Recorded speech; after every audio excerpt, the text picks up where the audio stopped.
జై హో.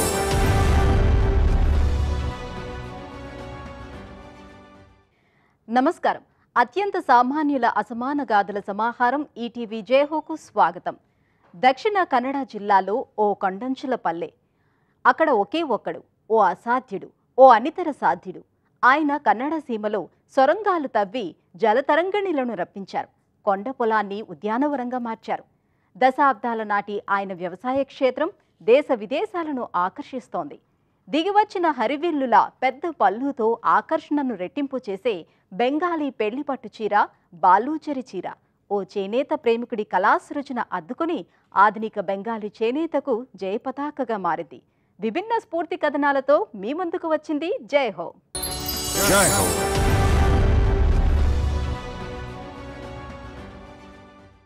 అతడి పేరు అమ్మై మహాలింగ నాయక్. ఊరు కర్ణాటక రాష్ట్రం దక్షిణ కన్నడ జిల్లా ఆధింక. యజమాని రాసిచ్చిన కొండ పొలాన్ని కళ్లకు అద్దుకొని తీసుకున్నాడు. ఎడారి లాంటి కొండ చేను అది. చుక్క నీరు లేదు. కానీ మహాలింగ నాయక్ ఆశలింకిపోలేదు. ఓ మహాసంకల్పము ముందుకు నడిపించింది. ఒకే ఒక్కడు 3 ఏళ్ల పాటు స్వేదం చిందించి సొరంగాలు తవ్వారు. పెళ్లుపికిన జలధారలతో ఉద్యాన పంటలు సాగు చేస్తున్నారు. దశాబ్దాల అతడి కలల క్షేత్రం నేటికి సందర్శకులను ఆకర్షిస్తోంది.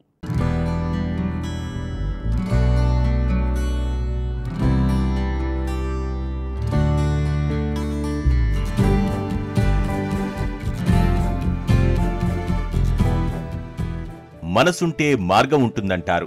కర్ణాటక ప్రజలు అపర భగీరథుడిగా భావిస్తున్న మహాలింగ నాయక్ మనసుంది, మహాసంకల్పమూ ఉంది.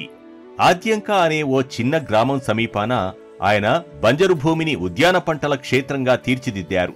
ఈ స్ఫూర్తిదాయక కథ వెనుక అతడి అనుభవం, అచంచల విశ్వాసం, సత్సంకల్పం ఉన్నాయి. ఆయన్ని స్థానికులు మంగళూరు మాంత్రికుడని, అద్భుత వ్యక్తి అని పిలుస్తున్నారు. మహాలింగ నాయక్ ఓ సాధారణ రైతు కూలి. కొండమీద పనికిరాని రాతి నేలలో కష్టపడి పంటలు పండించి యజమానికి నమ్మకంగా సేవ చేశాడు.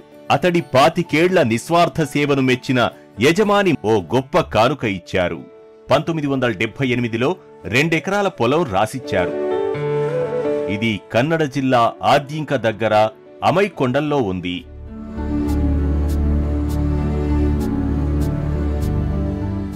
ಅವರು 2 ಎಕರೆ ಚಿಲ್ಲರೆ ಜಮೀನಿ ಅವರು ಕೊಟ್ಟಿದ್ದಾರೆ. నా సేవకు మెచ్చిన భూ యజమాని నాకు 2 ఎకరాల పొలం రాసిచ్చారు. కానీ నీళ్లు లేవు. ఇంతకు ముందు ఈ భూమిని చదును చేసి వరి వేశాం. 3 ఏళ్లలో 3 సొరంగాలు తవ్వాను. కానీ నీళ్లు పడలేదు. దీనిపై జనం రకరకాలుగా మాట్లాడుకోసాగారు. నేను కూలి పని నుంచి ఇంటికొచ్చాక రాత్రి సొరంగం తవ్వే పని చేశాను. ಒಂದೇ ಸಮಾದಟ್ಟು ಮಾಡುವುದ ಅಲ್ಲದ್ರೆ ಸೊರಂಗ ಕೆಲಸ ಎಂತ ಮಾಡಿಕೊಂಡು ಎದ್ದದು. ఎలాగైతేనేం మహాలింగ నాయక్ కల నెరవేరింది. పొలమిచ్చారు సరే, జలమేది? నాయక్లో ఒకంత నిరాశ. నేల నుంచి నీటినెలా తేవాలన్న ప్రశ్న తొలిచింది.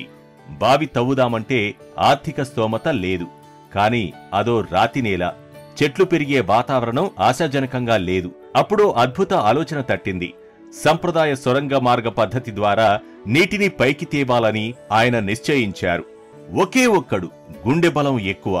కండబలంతో కొండకు 5 సొరంగాలు తవ్వారు. ప్రయత్నాలు వృధా అయినా ఆశలకు నీళ్లు దులుకోలేదు. పట్టువదలక 6వ సొరంగం తవ్వారు. అద్భుతం జరిగింది. శిలలు ద్రవీభవించినట్లు అతడి కృషికి పర్వతం చెమ్మగిల్లింది. కష్టానికి కానుకగా ధారాళంగా నీళ్లిచ్చింది. రాజీపడని తత్వం, ఆశావహ దృక్పథమే ముందుకు నడిపించాయి.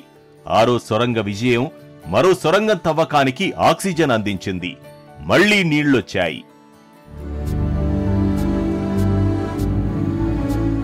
ಆಗ ಎಲ್ಲರೂ ಹೇಳಿದೆ ಮತ್ತೆ ಇಲ್ಲಿ ಪೈಲಾಗಿದೆ ಇಲ್ಲಿ బావి తవ్వితే అది వృధా ప్రయాసే అయ్యింది. అప్పుడు నేను కొండ మీదకెళ్లి సొరంగం తవ్వేందుకు యత్నించాను. ఆ ప్రయత్నము విఫలమైంది. అందరూ నన్ను ఆట పట్టించారు. పట్టుదలతో మరో సొరంగం తవ్వాను. 27 మీటర్లు తవ్విన తర్వాత నీళ్లు నా తల మీద పడ్డాయి. అప్పుడు ఆశలు చిగురించాయి. నేను మరో 3 మీటర్లు తొలిచాను. 27 మీటర్ల నుంచి 72 మీటర్ల వరకు సాగింది. 5 మీటర్ ಹೋಗುವಾಗ ನೀರು ಸಿಕ್ಕಿತ್ತು. ಅದರ ತಕೊಂಡು ಹೋಗಿ ಈಗ ಅದು 72 మీటర్ ಹೋಗಿದೆ. సొరంగాలు తవ్వి రాతిపర్ర భూమిలో ఆకుపచ్చ లోకం సృష్టించిన మహాలింగ నాయక్ను కన్నడిగులు సురంగ మనిషి అని పిలుస్తున్నారు.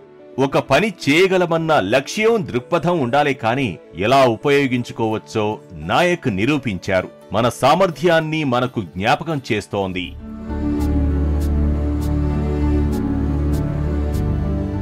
ಸಣ್ಣ ಇಪ್ಪಾಗ ಬೇರೆ ಕಡೆ ಸೊರಂಗ తెగవగా చిన్నప్పుడు నేను సొరంగం నుంచి మట్టి బురద తీసే పనికెళ్ళాను. ఒకసారి బావి తవ్వినప్పుడు నీళ్లు పడలేదు. అప్పుడు నాకు సొరంగం తవ్వాలన్న ఆలోచన వచ్చింది. 4-5 పర్యాయాలు విఫలమయ్యాక దేవుడు కరుణించి పైనున్న ఈ భూమి నుంచి నీళ్లిచ్చాడు. కొట్టదు మేలంద కొట్టిదారు.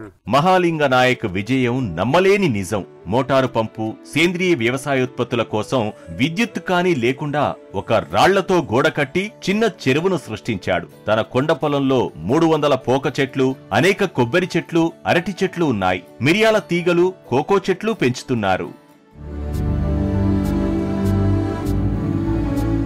ಭಟ್ರಮನೆಯಲ್ಲಿ ಕೂಲಿ ಕೆಲಸಕ್ಕೆ ಹೋಗಿದ್ದ. ಅಲ್ಲಿ ಒಕ್ಕಲಾಗಿ ಇದ್ದೆ ನಾನು.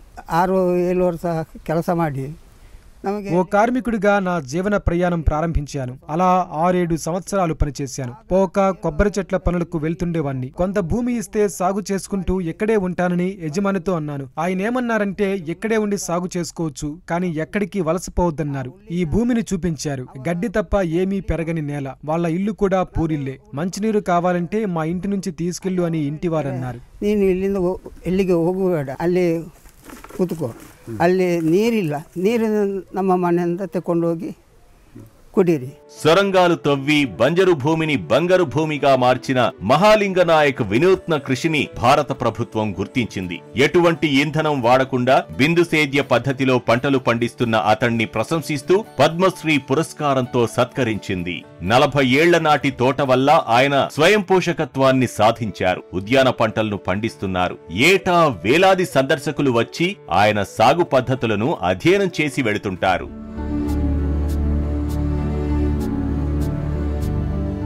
ನೀರು ಮಳೆಗಾಲಲ್ಲೂ ಉಂಟು, ಬೇಸಿಗೆಗಾಲಲ್ಲೂ ಬರ್ತದೆ. ಅದರ ನಂತರ ಕೃಷಿ ಮಾಡಿದ್ದು. ఇక్కడ వానాకాలంలోనే కాదు, వేసవిలోనూ నీరు లభిస్తోంది. పర్వాలేదనుకుని నేను సేద్యం ప్రారంభించాను. పోక చెక్క, కొబ్బరి, కోకో మొక్కలు నాటాను. మిరియాల పంట వేశాను. కానీ ఏదో తెగులు రావడంతో మిరియాల సాగు విఫలమైంది. 10 ఏళ్ల తర్వాత వారణాసి సుబ్బరాయ్ భట్ గారి కుమారుడు ఇక్కడికొచ్చారు. 2004లో తొలిసారి నా కృషిని గుర్తించి సత్కరించారు. తర్వాత అనేక మంది చేతుల మీదుగా సత్కారాలు పొందాను. 200 జ్ఞాపికలొచ్చాయి. ఈ అవార్డులన్నీ నా కోసం కాదు, అవి నా దేశం కోసం, దేశ సంపద అని నమ్ముతున్నాను. ఈ ప్రశస్తి నిజವಾಗಿ ನಮ್ಮ దేశಕ್ಕೆ సిక్కిದ್ದು ನಾನು భావిస్తేనే. నాయక్ కథనాన్ని తొలిసారి సేద్యరంగ నిపుణులు ఆప్ ఆదికే పత్రిక సంపాదకుడు పాద్రే వ్యవసాయ పత్రికలో ప్రపంచం దృష్టికి తెచ్చారు. బంజరు భూమి లాంటి కొండ పొలంలో మహాలింగ నాయక్ సుస్థిర సుజల వనరును అభివృద్ధి చేశారు. ఆ కొండ మీద అతడే ఒక సైన్యం. అందాల చీరలు, సుగంధాల చీరలు, అగ్గిపెట్టె చీరలు, రకరకాల చేనేత చీరలు, ఒక్కొక్కటి రంగుల సృజన కావ్యం. అయితే ఇంద్రధనస్సుకే అదనపు రంగు హంగులు వచ్చి చేరాయా అనిపించే కోక బెంగాలీ బాలూచరి చీర. ఒకనాడు భగీరథ నదీ తీరాన ముర్షిదాబాదులో వెలుగు వెలిగి తర్వాత కాలంలో విష్ణుపూరు చేరి చిద్విలాసం చిందిస్తోంది. డ్రెస్ డిజైనర్ సిద్ధార్థ ఠాగూర్ కళాసృజనతో నేడు బాలూచరి పళ్ళు చీర కొత్త సొగసులు అద్దుకుని మెరిసిపోతుంది.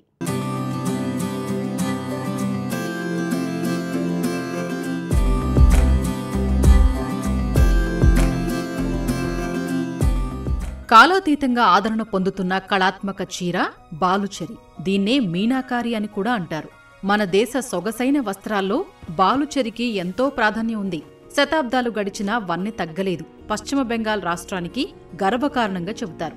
ముర్షిదాబాద్ దగ్గర భాగీరథి నదీ తీరంలో ఉన్న బాలుచరి గ్రామం పేరుతోనే అక్కడి చీరలు ప్రసిద్ధమయ్యాయి. సుసంపన్న సున్నితమైన చీర బాలుచరి. ఒకనాడు బెంగాల్ రాజధాని ముర్షిదాబాద్ దగ్గర ఉన్న గ్రామం. బెంగాల్ నవాబులకు ఈ వస్త్రశ్రేణి ప్రాణప్రదం. సతీమణులు ఈ చీరలు ధరించడం నవాబులకు ఇష్టం. అయితే ఓ పర్యాయం అనుకోని ఉపద్రవం వచ్చిపడింది. గంగానదికి ఉపనది అయిన భాగీరథికి వరదలొచ్చి బాలుచరి గ్రామం మునిగిపోయింది.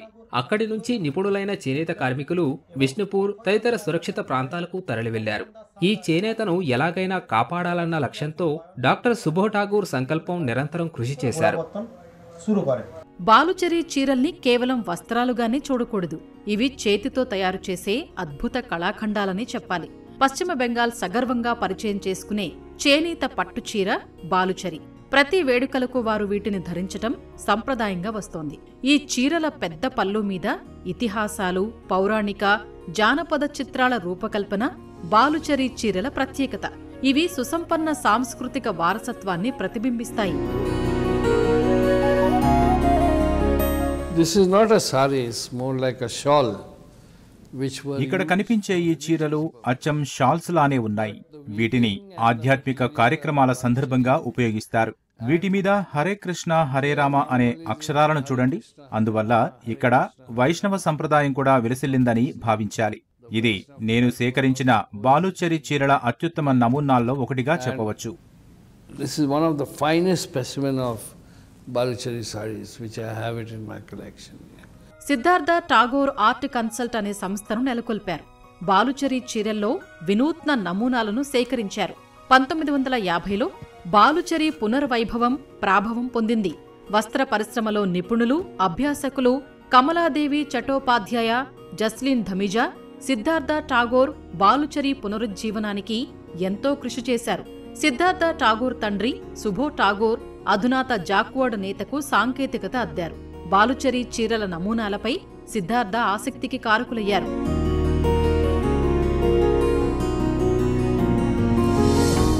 Actually, I got exposed to Baluchari saree in a very young age. And I used to see my father's collection, which comprised of Namabali. నిజానికి చాలా చిన్న వయసులోనే నాకు బాలుచరి చీరల విశిష్టత తెలిసింది.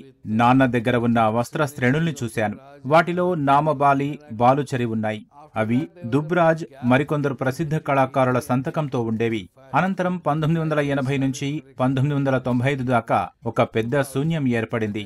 నేను 2000 సంవత్సరం నుంచి బాలుచరి చీరలను మళ్లీ సేకరించటం ప్రారంభించాను.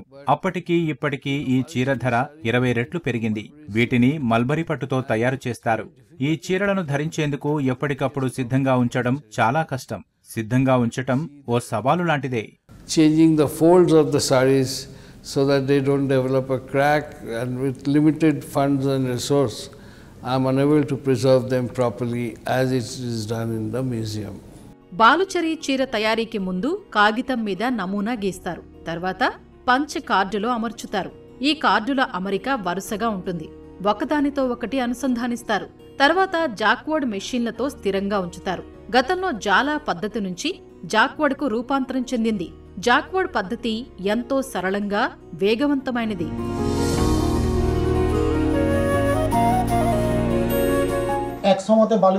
2004-05 సంవత్సరాల మధ్య బాలుచరి చీరల వైభవం తగ్గింది. పరిశ్రమ నష్టాల్లో కూరుకుపోయింది. మూసివేతతో చేనేత పనివారు పేదలయ్యారు. ఇప్పుడు ఈ చీరల పరిశ్రమ కోలుకుంది. గతంలో కేవలం 400 నుంచి 450 మంది నేత కార్మికులే ఉండేవారు. ఇప్పుడు వీరి సంఖ్య 1200కు చేరింది. మరింత మంది వచ్చి చేరతారని, పరిశ్రమ పరిస్థితి మరింత ఆశాజనకంగా మారుతుందని భావిస్తున్నాం. బాలుచరి చీరల నమూనాలు వినూత్నం. ఇతిహాస, పౌరాణిక గాథల ఇతివృత్తాలుంటాయి. ఇవి శక్తివంతమైన రంగుల్లో మెరుస్తూ అలరిస్తాయి. దట్టమైన ఎరుపు, ఆకుపచ్చ రత్నాల రంగు, ముదురు ఎరుపులో రాజసం ఉట్టిపడేలా ఉంటాయి. మన శ్రేయస్సు, విశ్వాసానికి, కరుణ, దయలకు ప్రతీకలుగా రంగులు అద్దుతారు.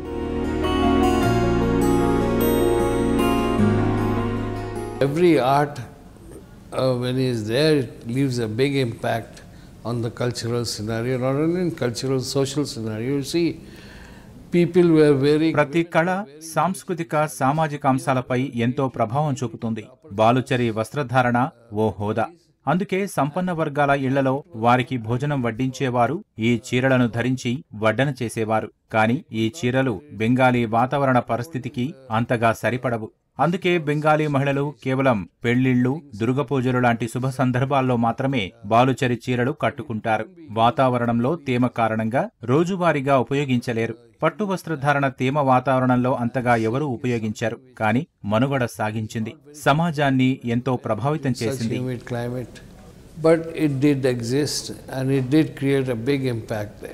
సంప్రదాయ స్వచ్ఛమైన పట్టుతో చేసిన బాలుచరి చీరలు విలాసవంతంగా ఉంటాయి, మెరిసిపోతుంటాయి. తయారీలో అత్యుత్తమ నాణ్యత, పనితనం కనపడుతుంది. పల్లు మీద రామాయణ, మహాభారత గాథల బొమ్మల్ని తీర్చిదిద్దిన పద్ధతి చూడాల్సిందే. తర్వాత కాలంలో రాజకుటుంబాల ఊరేగింపులు, వేడుకలు ఎంతో సంక్లిష్టమైన పువ్వుల నమూనాలను తీర్చిదిద్దుతున్నారు. ఈ చీరలు కళాత్మక వారసత్వ చిహ్నాలుగా నేడు ప్రపంచాన్నే ఆకర్షిస్తున్నాయి. ఆద్యంకలో ఏళ్ల తరబడి ఒకే ఒక్కడుగా శ్రమించి కొండను తొలిచి జలధారాలు ఒడిసిపట్టిన మహాలింగ నాయక్, బెంగాల్ సుసంపన్న చేనేత వస్త్రకళ బాలుచరిని నేటి తరాలకు అందిస్తున్న సిద్ధార్థ ఠాగూర్. ఇద్దరూ వేర్వేరు రంగాల విశిష్టులు, విజేతలు. మరిన్ని కథనాలతో వచ్చే వారం జైహోలో మళ్ళీ కలుద్దాం. నమస్కారం.